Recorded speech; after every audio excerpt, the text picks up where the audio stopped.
Hey up everyone, it is officially UFC 307 fight week and I wanted to talk about the chances of Khalil Rountree potentially becoming light heavyweight champion. Now straight away I know there's going to be someone in the comments saying something like, oh well, Khalil Rountree has absolutely no chance, 0% chance against Alex Pereira, and I think that is a very silly thing to say. If you genuinely believe that Alex Pereira is going to run through Khalil and it'll be easy, that is fair enough and I might even side with you, but to say that a fighter has zero chance, I think is quite crazy. Now, giving me examples of like Juliana Pena beating Amanda Nunes, no one was really expecting that, and look what happened. And then we saw what happened in the rematch where Nunes won it fair and square, won it very comfortably, made it look like it was nothing. And you know, I just think it's silly to count anyone out, and we've seen it on many occasions where anything can happen. Again, Strickland on short notice was a big underdog, beat Adesanya for 5 rounds.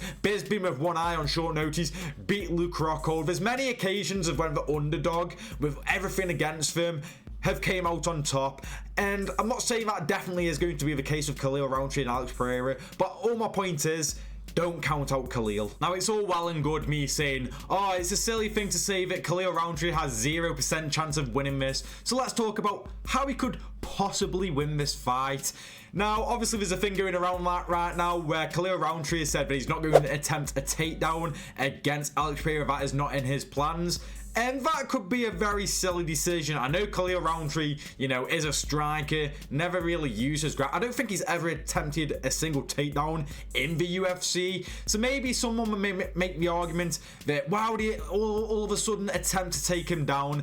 Well, because Alex Pereira is in front of you. Like, you know, you may be a striker, but Jamal Hill was a striker. Yuri Prochazka was a striker. That doesn't mean you maybe should stand toe-to-toe with Alex Pereira. You know, these guys are objectively better strikers than Khalil Rountree, and they suffered a fate from Alex Pereira of getting knocked out. Now, Khalil might suffer that same fate if he decides to just try and strike with Alex Pereira and doesn't mix in his takedowns. I think it would be a very wise move to try and at least maybe you know, attempt to take down, even if you don't, like, I don't know, fully mean it, just see where it can lead to. You know, I feel like this is still a big question mark of Alex Pereira, and everyone knows it's his biggest weakness, so why not just go for it? So if you Khalil Rountree, I think it'll be a smart move to mix in the grappling. You don't have to become a bloody Dagestani, bloody Khabib wannabe, you know what I mean? You don't have to go full balls to the wall when it comes to the grappling side of things. You can still strike the guy, but maybe just mix it all up.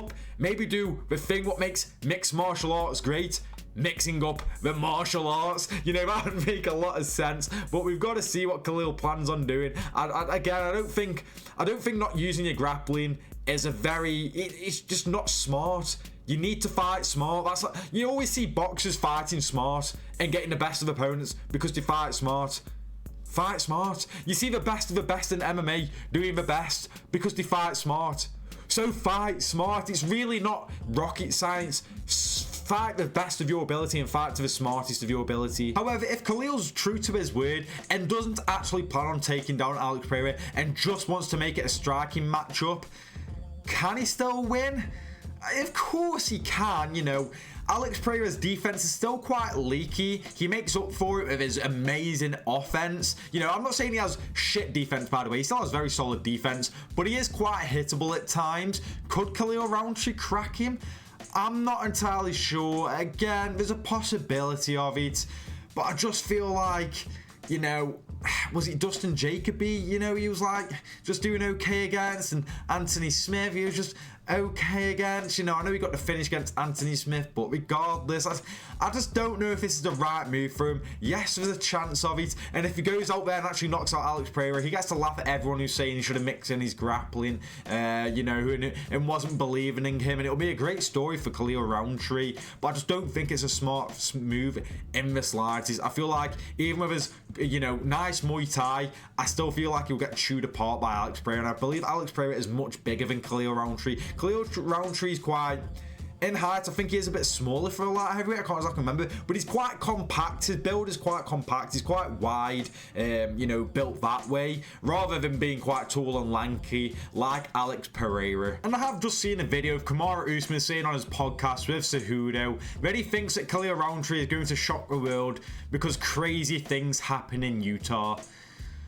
I'm sorry, Kamaru. Maybe this is just because this was just clipped together on a video, so I haven't seen the full context of it all. Maybe he goes on to say why, but if not, I'm not really settling for that. I'm not settling because crazy things happen in Utah.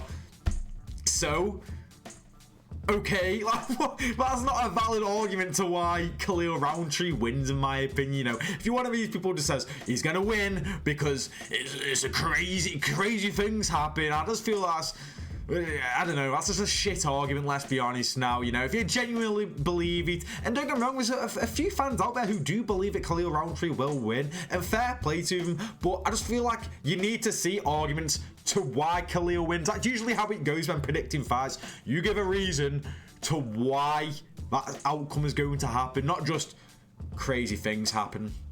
You know, it's got to be a bit more in-depth than that, let's be honest. But when it comes to my prediction of this fight, I think that the Shammer train... What the hell? ...is not stopping anytime soon. I think he's going to make light work and easy work of Khalil Rountree. I just think he's so much better on the feet than Khalil Rountree. And I do think if Khalil does try to use his grappling, I feel like Alex Pereira is going to shock a lot of people. Again, Khalil Rountree, his grappling isn't like, you know, some next crazy thing. He's not the next, you know, Khabib or anything like that. But I feel like Alex Pereira will demonstrate some good takedown defense. You're telling me this guy hasn't trained any takedown defense or anything grappling wise?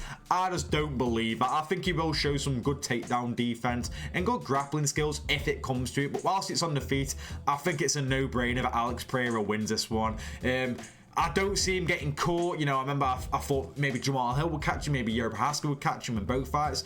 In this scenario, I don't think Khalil is going to catch Alex Pereira. I think Pereira is going to get him out of there in the first round and make very light work, and hopefully we get to see Alex Pereira versus Magomed Ankalaev next. But what do you guys think about the matchup of Khalil Rountree and Alex Pereira? Are you excited for this fight? We're only a few days away now. It is fight week. Let me know in the comments. Do you give Khalil Rountree much of a chance, or don't you really give him a chance at all? Let me know in the comments. Thank you for watching the video, and I'll see you in the next one.